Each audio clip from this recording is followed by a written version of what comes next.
Bismillahirrahmanirrahim. Assalamualaikum warahmatullahi wabarakatuh. Waalaikumsalam warahmatullahi wabarakatuh. Gimana kabarnya anak-anak? Alhamdulillah. Semoga pada pagi hari ini apa yang kita dapat, apa yang kita pelajari main ML tuh, Pak. bermanfaat untuk kita ke depannya. Amin ya rabbal alamin. Pak, main ML tuh, Pak. Banyak ada mana? Yang dikit. Kita Pak, cek siapa main ML tuh, Pak? Hah? Cek siapa main ML tuh, cerah.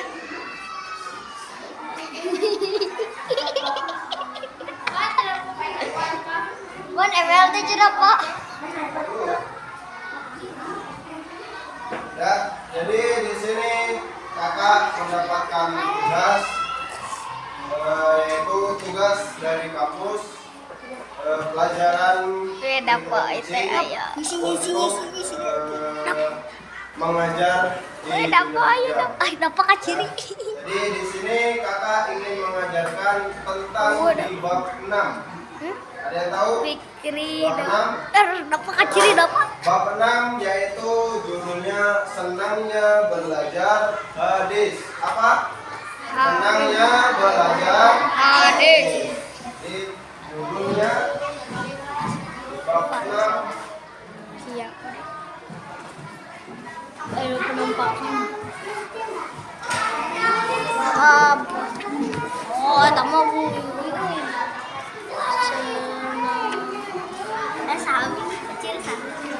Kita boleh mas Fikri, Aris, Agung, Arsad. Nah, itu kelompok Aldi. Hadis. Di sini kakak ingin membawakan hadis, tetapi ingin membahas hadis tentang sholat berjamaah, memahami pokok-pokok dan sholat berjamaah. Ya, ada yang tahu sholat berjamaah? Tahu. Nah, apakah kalian sering melaksanakan sholat berjamaah? Siapa yang sering? Mengatakan. Siapa? Nah, itu paling pojok gak sholat. Oh, nah. Jadi semuanya sering melakukan sholat Jamaah. berjamaah. Di rumah apa di masjid? Masjid. Masjid. Ah, yang benar di masjid. Iya, Pak. Iya, Di Pak. masjid. Masjid. Oh, ya.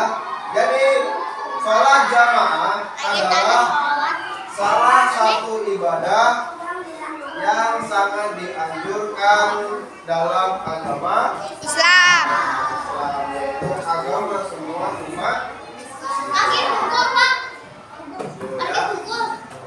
Sholat berjamaah tidak hanya mendatangkan pahala yang lebih besar dibandingkan sholat sendirian, ya, tetapi juga mempererat hubungan sosial. Jadi kalau sholat sendirian pahalanya dapat berapa? Dapat satu. Tetapi kalau sholat berjamaah dapat berapa pahalanya? 27 derajat. Ya, jadi lebih baik sholat berjamaah dibandingkan sholat sendiri. Ya. Sholat jamaah juga memiliki banyak manfaat. Jadi sholat itu, kalau dalam ilmu kedokteran, sholat itu sebagian dari olahraga. Ya, Pak, ini Pak. Iya, Pak, dekat nyali, Pak. nah, tanda digeser. Ya Allah. Nah, Apa ya Allah. kayak dipotong. Ketinggalan pun. Ya. Ya, jadi memiliki manfaat baik secara spiritual maupun sosial. Jadi sholat berjamaah adalah yang dilakukan secara apa? Kalau sholat berjamaah dilakukan secara banyak orang atau secara bersama-sama. Melebihi 1 atau 2 orang itu sudah bisa dianggap berjamaah. Adapun keutamaan sholat berjamaah, ya, keutamaan sholat berjamaah.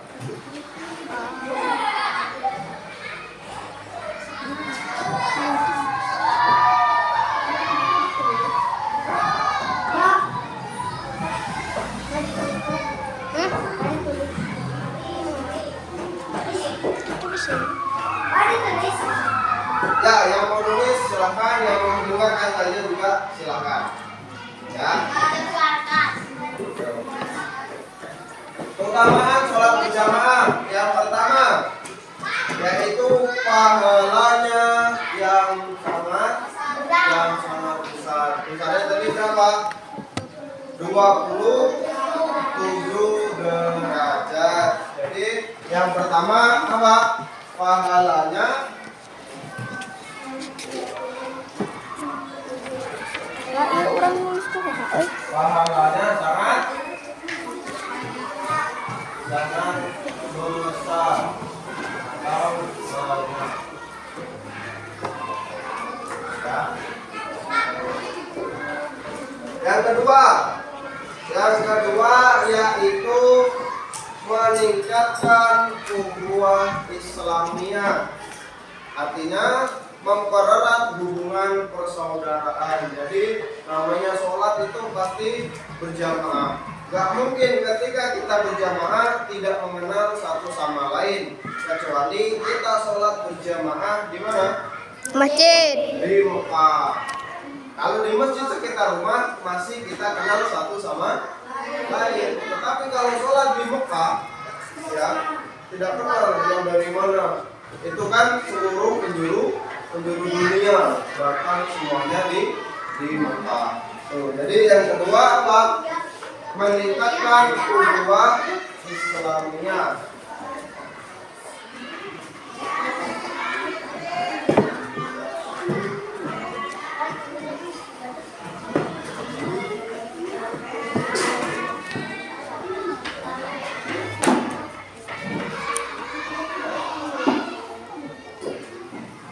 Jadi memperkuat ukhuwah Islamiyah. Yang ketiga, meningkatkan disiplin ibadah. Jadi sholat itu harus tepat waktu. As-sholatu imanuddin. Sholat adalah tiangnya agama. Ya. Sholat ada berapa waktu? 5. Pertama, dua, Zohor. ketiga, keempat, kelima, Isya. Nah, jadi bisa disebut dengan Islam. I-nya apa? Bisa. S-nya apa? Subuh. L-nya luhur. A-nya asar. M-nya jadi nama Islam itu diambil dari 5 waktu sholat. Ya. Itu masih kelihatan ya? Sudah masih. Ya. Yang ketiga yaitu apa? Meningkatkan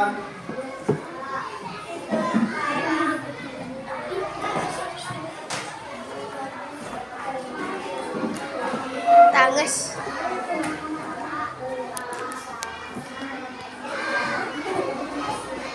Saya nama Aris ketingali Aris. meningkatkan disiplin Mana ketingali? ibadah.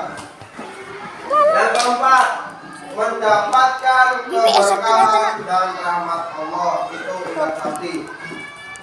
Ya, jadi segala sesuatu yang baik, ya, yang baik-baik yang kita lakukan dengan benar itu akan menambah pahala untuk kita atau mendapatkan keberkahan atau kita akan mendapatkan rahmat Allah Subhanahu wa taala. Jadi yang keempat, mendapatkan keberkahan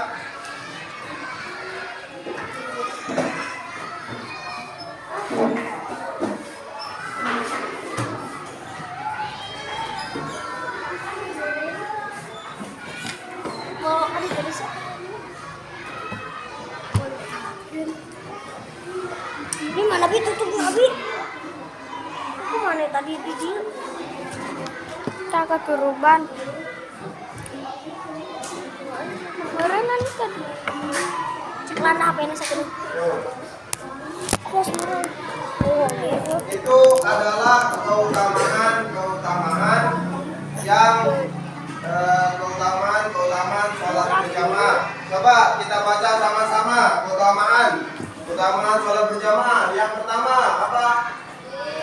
Pahalanya sangat besar atau banyak. Yang kedua, sama-sama baca 1, 2, 3. Meningkatkan ukhuwah Islamiyah.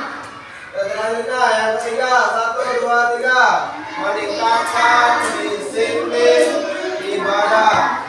Yang terakhir, keempat, 1, 2, 3. Mendapatkan keberkahan dan rahmat Allah. Ya, jadi itu adalah keutamaan sholat berjamaah.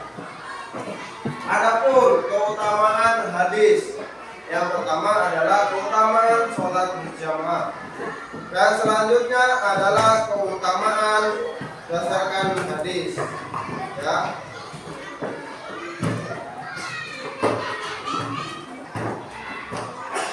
Hadisnya yaitu sholat yang artinya sholat berjamaah lebih utama 27 derajat dibandingkan sholat sendirian. Itu hadis yang mengenai sholat berjamaah. Adapun sholat berjamaah di masjid, jadi sholat berjamaah di masjid terutama bagi laki-laki, ya, kaum laki-laki wajibnya atau disunahkan sholatnya di masjid. Kalau ceweknya di mana? Di rumah. Ya, adalah lebih utama. Nabi Muhammad SAW sangat menganjurkan umat Islam untuk sholat berjamaah di masjid. Karena kenapa? Karena setiap langkah kita menuju ke masjid itu akan dihitung sebagai apa? Sebagai ganjaran, sebagai pahala. Ya. Ini isukan satu Ketika ada bakal satu nomor langkahnya ke masjid dihitung isukan 1, nomor 2, 3. Ya. Apa? Jangan juga ketika jalan begini mentang-mentang dapat pahala jalannya sedikit-sedikit. Sampai sana udah subuh. Sampai masjid tiba-tiba sudah subuh, ya. Tuh. Adapun hadisnya, barang siapa yang pergi ke masjid untuk melaksanakan sholat, maka dia akan diberi pahala seperti orang yang pergi berperang di jalan Allah. Tuh. Jadi kan zaman dulu itu suka perang, ya kan? Banyak perang ketika masih zaman Nabi, itu masih banyak perang. Jadi kalau di sekarang ketika kita pergi ke masjid dengan jalan kaki, itu pahalanya dihitung sama dengan kita menuju perang di jalan Allah. Ya. Ketika sholat berjamaah, ketika yang namanya sholat, pasti ada yang namanya, yang paling depan siapa namanya? Imam. Siapa yang namanya imam di sini? Gak ada. Gak ada namanya imam. Saya lagi diganti. Yang namanya imam. Terus di belakang imam disebut apa di belakang imam? Apa? Makmum. Nah, di depan imam, di belakang imam namanya makmum. Kalau kakak sendiri biasanya sholat di depan imam, karena yang sholat di belakang kakak namanya imam. Jadi kakak sholat di depan imam. Ya. Selanjutnya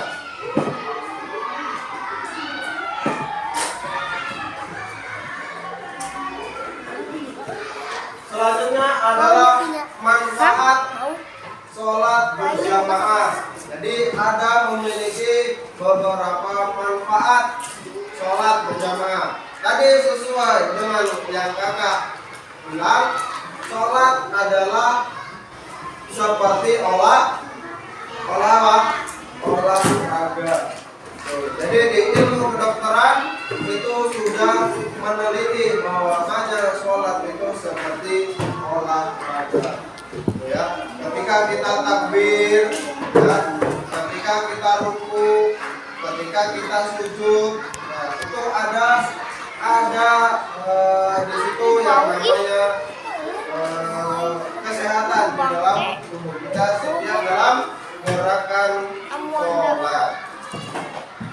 Seperti tadi manfaatnya, yang pertama pahalanya yang berlipat ganda. Kayak tadi jalan menuju masjid itu, ketika sholat berjamaah itu pahalanya berapa tadi? 27. Ketika habis zikir sama-sama, mengucapkan istighfar sama-sama. Yang kedua yaitu meningkatkan ukhuwah Islamnya.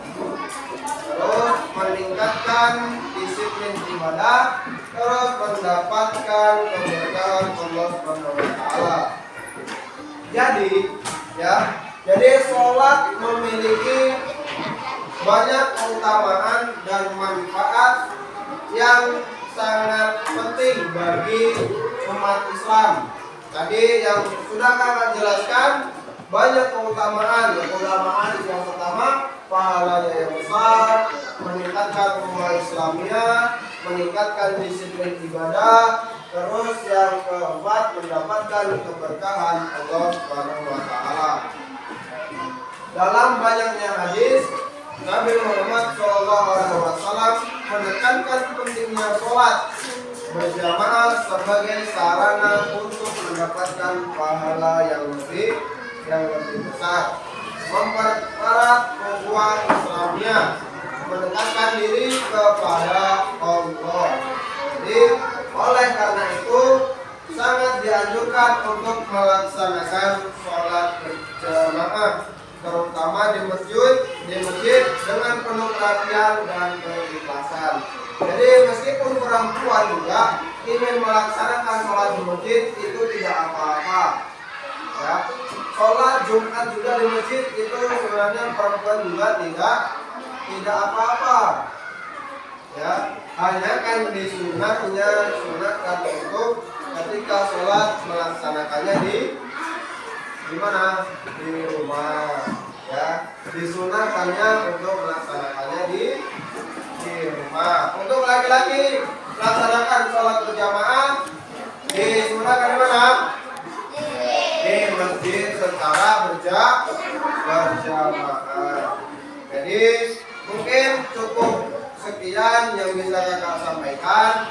Ya, kurang lebihnya mohon dimaafkan. Mungkin kita cukupkan sampai di sini karena yang di sana sudah bahagia dengan yang lainnya. Ya, hidup sendiri tanpa kekasih. Terima kasih. Mungkin kita tidak sengaja bertemu di kelainan waktu. Mungkin cukup sekian. Kakak tutup dengan wassalamualaikum warahmatullahi wabarakatuh. Waalaikumsalam. Terima kasih.